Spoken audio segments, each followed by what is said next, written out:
Western civilization has brought us stirring works of art and beautiful forms of music. It has brought us the concept of representative democracy in which every person is created equal and has equal rights before the law, which has freed countless people from the tyrannical regimes of unelected bureaucrats. Inventors in the West have been responsible for the creation of the telephone, the discovery of electricity, the development of space travel, and incredible advances in medicine.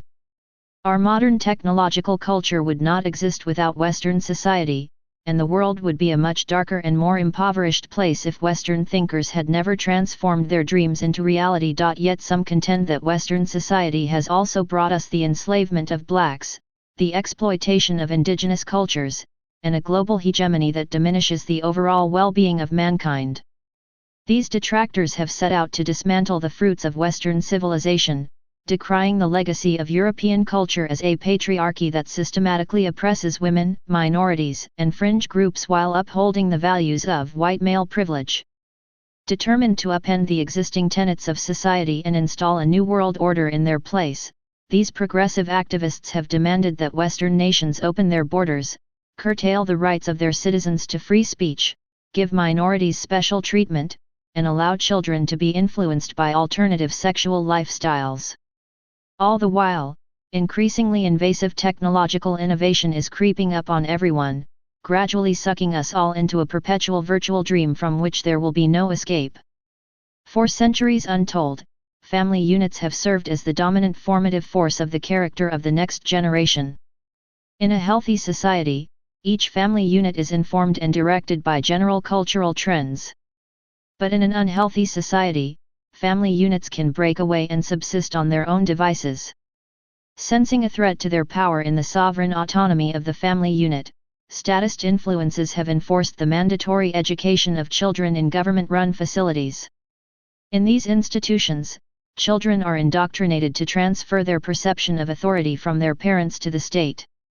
At school, children lose the freedoms and special treatment that they receive at home and are forced to ask permission to perform basic biological functions. Dissatisfied by the control of the next generation rendered by public schooling, authorities have begun attempting to eradicate the existence of the family altogether. Hillary Clinton is famous for suggesting that parents are incapable of rearing their own children with the phrase, "It takes a village to raise a child." In 2013, then MSNBC contributor Melissa Harris Perry more openly suggested that the state owns human beings by stating that kids belong to whole communities. 2. The Democratic Party has been in charge of public policy in urban black communities in America for the past 50 years. In this same time period, black families have been utterly decimated. Since the 1960s, the number of black children raised by single mothers has skyrocketed from just over 20% to more than 70%. Deprived of the example set by a father, generations of black boys have grown up to become directionless men destined to lives of prison or poverty. Black mothers have become increasingly reliant on state benefits legislated by Democrats to make ends meet. Urban black America is a microcosmic prophecy of what is intended for other communities as Western culture collapses. Like all other aspects of society, statists believe that the education of children should come from one central point. With the traditional family structure out of the way, the state is free to form the next generation's perception of reality unchecked. Divorce rates are on the rise everywhere in America, and fewer young people are getting married and having children. Men fear women, and women despise men. Traditional systems of reproduction are dissolving, and new systems will have to replace them to maintain the workforce.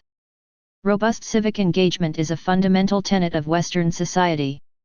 Citizens of Western countries must actively defend their rights to stem the relentless onslaught of tyranny that always looks for a new opening. Without the constant efforts of individuals seeking ever greater freedom and quality of life, the ingenious productivity which is the hallmark of Western culture would rapidly grind to a halt. Yet more and more each year, people in Western nations are becoming disconnected from reality. Cloaked under the promise of keeping people connected, social media has torn us apart. Former hacker and Facebook president Sean Parker has revealed that this social media platform is designed to trap users in a social feedback validation loop that relentlessly urges them to gain ever more likes and comments. Kamath Palihapitiya, Facebook's former vice president for user growth, has expressed his feelings of deep guilt for helping to create a system that is tearing society apart by ensnaring users in these dopamine-driven loops. At the same time that human social drives are being replaced with social media, human sexual drives are also under attack from online pornography. Various spiritual traditions throughout human history have maintained that human sexual connection can be a portal to the divine. Robbed of this connection, not only are human beings incapable of producing offspring, but they also miss out on one of the key mysteries of existence. Women depicted in pornography are not threatening to men, and they do not have desires of their own. They can be expediently discarded like the objects that Playboy culture has taught us they are. Lured by these seeming advantages of pornography over real relationships, some men are doing away with pursuing women altogether. Like social media platforms, modern video games are explicitly designed to incentivize players to spend as much time in the virtual world as possible. When researching why American men aged 21-30 worked fewer hours from 2000 to 2016 than those over 30 years old, a Princeton study found that at least 79% of the reduction in aggregate working hours was attributable to video game use. Men who play video games are provided with a feeling of achievement and power that has been largely denied to men in recent years. These men are gradually becoming acclimated to the concept that the real world is hard and boring and that virtual environments are rewarding and fun. Men who are entrapped within virtual worlds are incapable of defending the women and children in their lives. They give up actual productivity for simulated achievement. Men have always been those voices within Western society that stand up to tyranny and stake their claims to their own plots of land, family units, or accomplishments. Robbed of these virile masculine traits, men become toothless, broken shells that can be easily bypassed by whichever exploitative or authoritarian forces happen to come their way in search of prey. In 2017, former Google self-driving car developer Anthony Lewandowski announced the formation of a religious organization called Way of the Future. This church praises artificial intelligence as a force superior to man that should be worshipped lest it destroys us. Lewandowski's ultimate goal is to fuse human civilization with artificial intelligence. This is also the goal of Ray Kurzweil, a director of engineering at Google. Kurzweil has predicted that an event called the technological singularity is fast approaching. He surmises that this event will occur when Moore's law causes technology to outstrip human consciousness and triggers unfathomable changes in culture.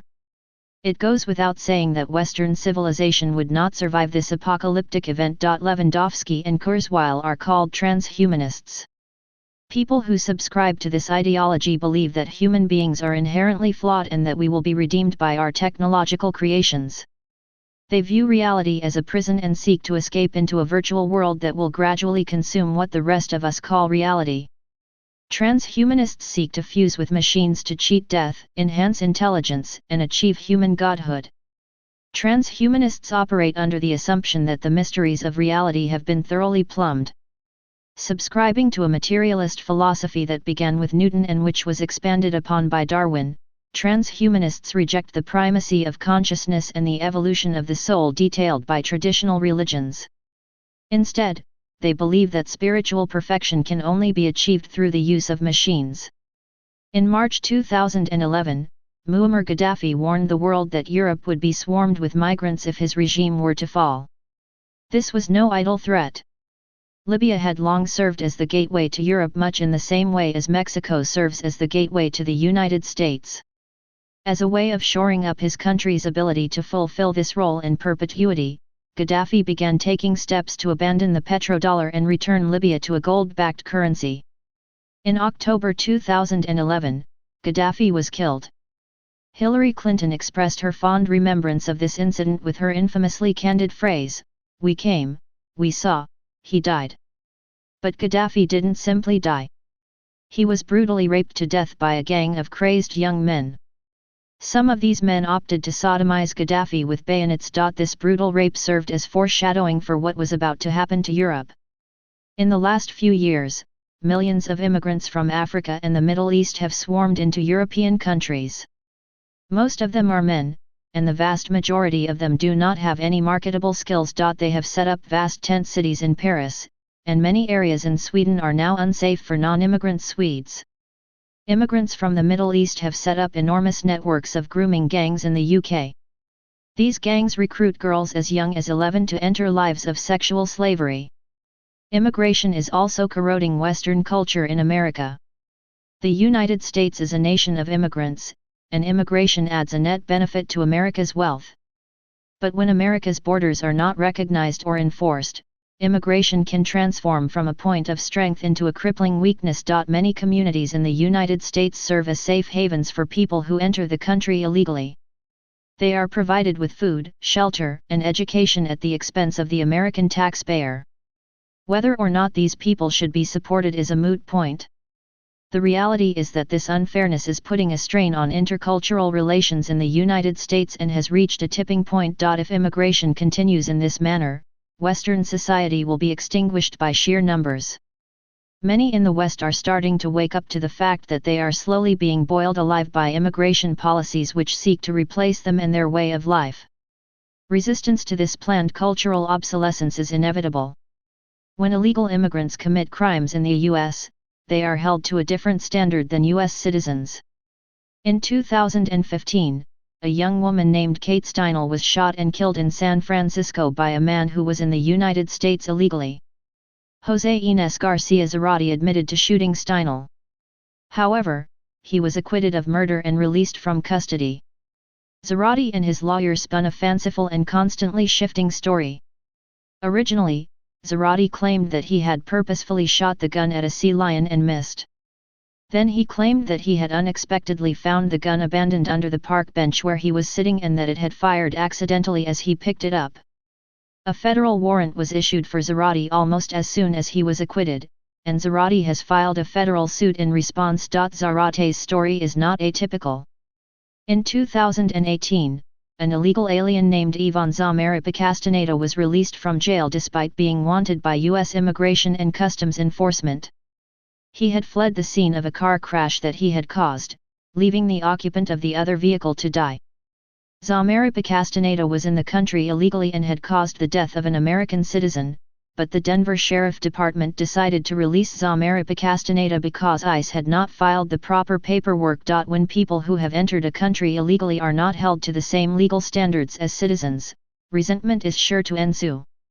The Constitution of the United States is designed explicitly to view all citizens equally under the law.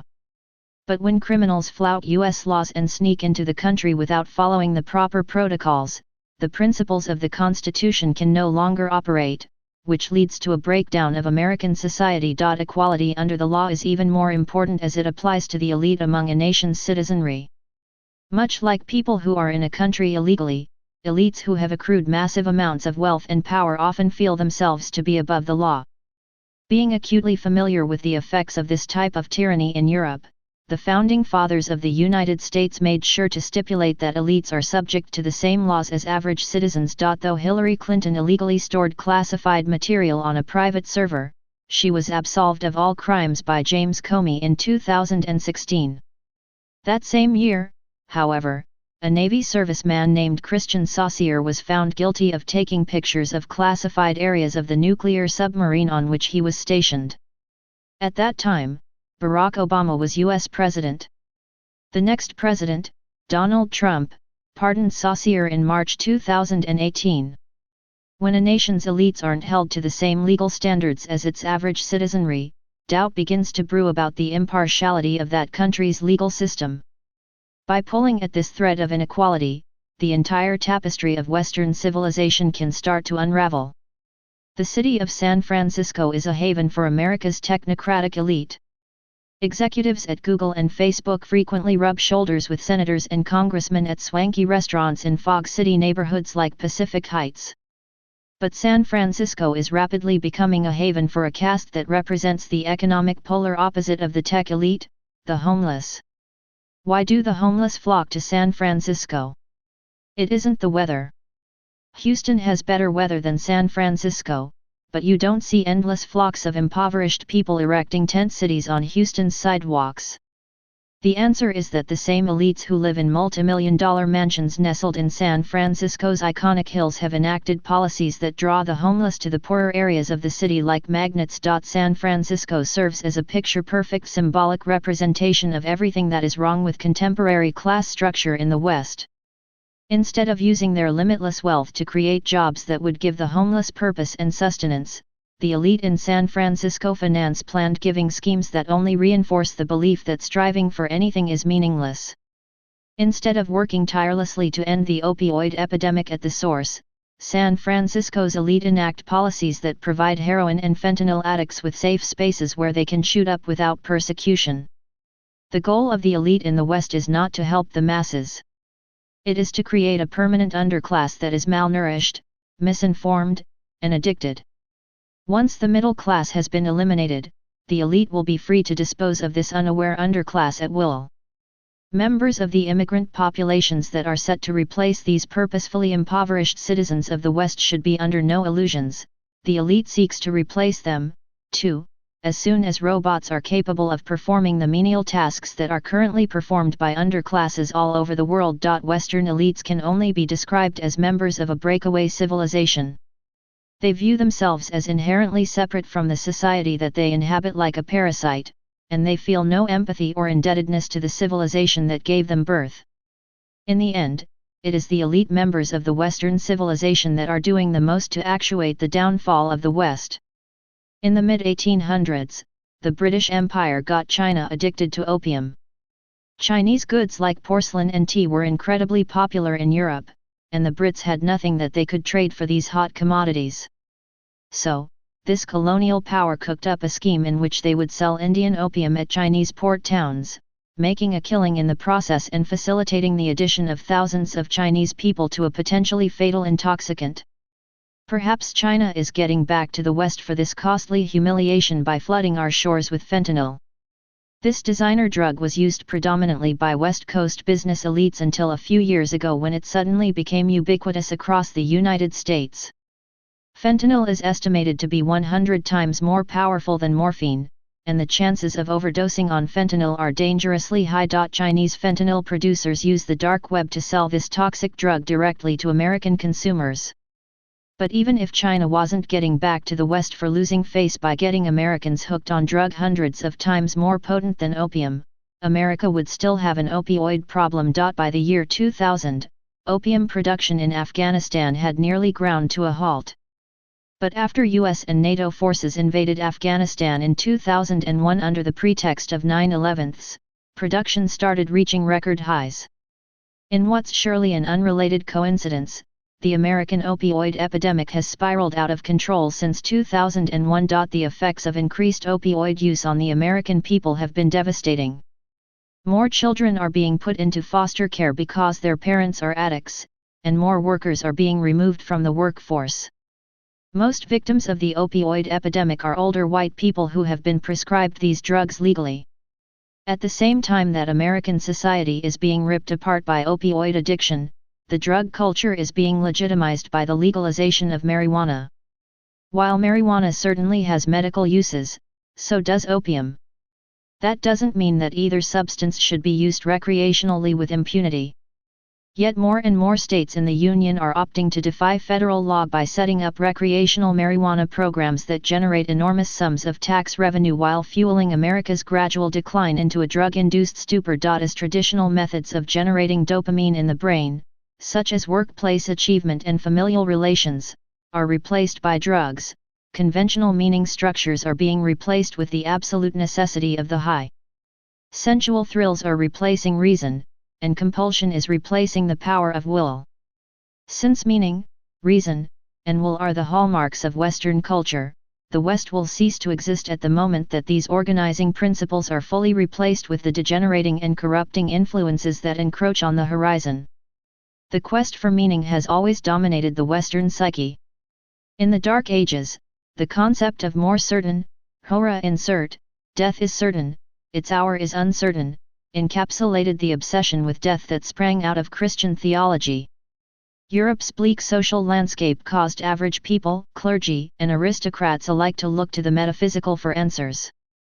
A solution rang out loud and clear with the dawning of the Renaissance, in which thinkers from across the continent devised new ways to tap the essence of nature for the betterment of man. During the Enlightenment period, the quest for meaning turned to the social sphere, and the Romantic era saw the birth of psychology, the science of the soul.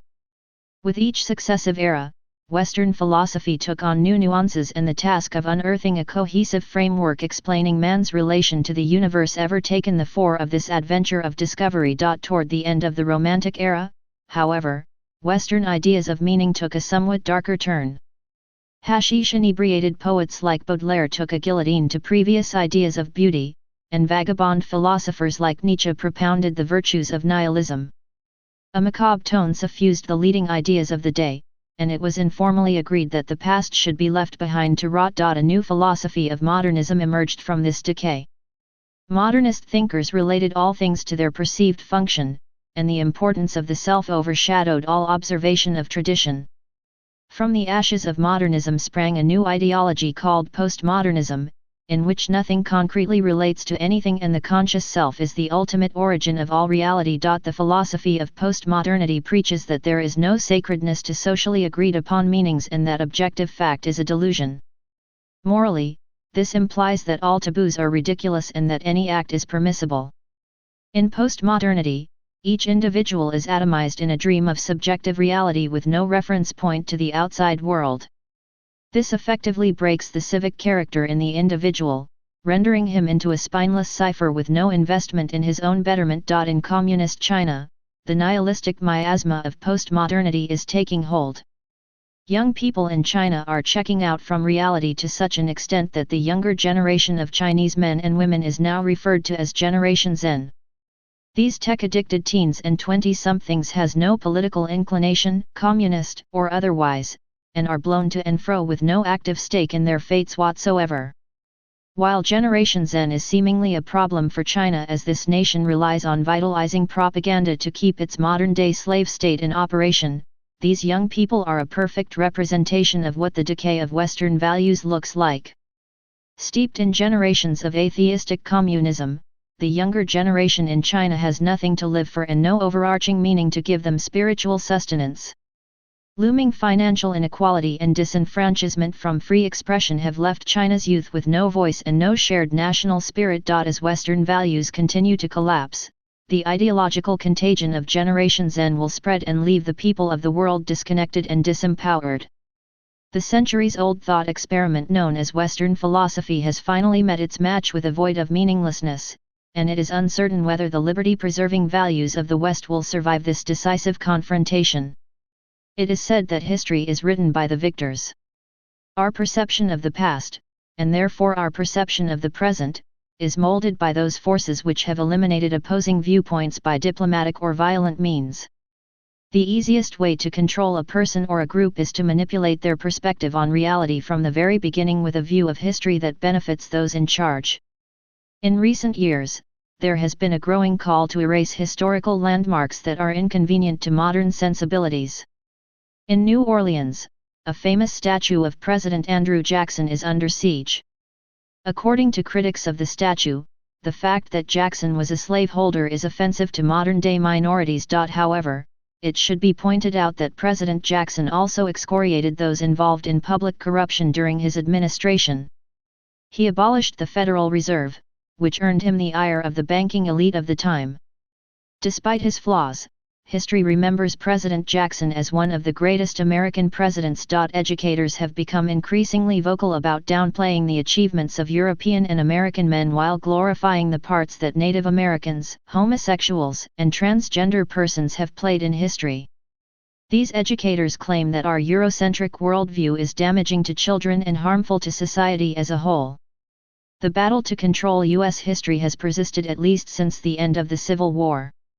Educators in Texas are still fighting for the right to contest whether slavery was the central issue in the Civil War. The only answer to this debate is to provide children with the widest possible view of history and allow them to make up their own minds as to what it all means. Yet many voices within our society appear to believe that remembering males of European descent, who have been nearly single-handedly responsible for the key events that have shaped Western culture, is so toxic that these progenitors of our modern technological and social systems should be summarily forgotten. In their absence, a new version of history could be erected that depicts a world free of their troublesome accomplishments. So I ask you again, will the Western culture, the United States and our way of life become a footnote in some history book? I have been trying to purge Simon Jack and the memories of the grandmother from my brain. But they wanted to add, or the younger version of me anyway, grandmother wasn't a racist person. During the 1950s Red River was mostly white people. Sometime after different races and people added more color to Red River. Grandmother used to say, a way to a man's heart and mind is through his stomach. Her only worry was some women from another country would be able to wow grandfather with a wonderful cake. So she started the Old Crones Society of Miscellaneous Gossip, but that's another story. Stay paranoid, my friends.